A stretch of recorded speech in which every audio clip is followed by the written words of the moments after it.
Arestado ang isang lalaki na kabilang sa top 3 most wanted person sa antas ng himpilan matapos ang isinagawang manhunt operation.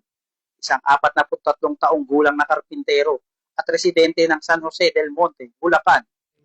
Inaresto ang sospek noong ika-19 ng Marso taong 2026, bandang alas 3:55 ng hapon sa San Jose del Monte, Bulacan. Dinala siya sa Delpan Police Station sa parehong araw.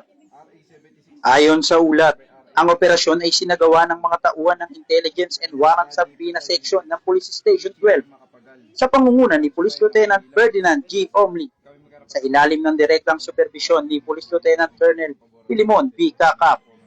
Nahaharap ang suspect sa kasong lascivious conduct sa ilalim ng Section 5B ng Republic Act 7610 na inamyendahan ng Republic Act 11648. Sa isinagawang operasyon, gumamit ang mga operatiba ng Alternative Recording Device o ARD, alinsunod sa kautusan ng Korte Suprema.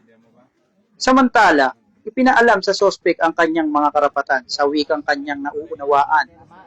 Kasalukuyan namang nakadetain ang akusado sa custodial facility ng himpilan habang hinihintay ang pagbabalik ng warrant of arrest sa korte. Mula dito sa Manila Police District, ako si Police Staff Sergeant Lionel Morpon, alagad ng batas, tagataguyod ng Balitang Pulis.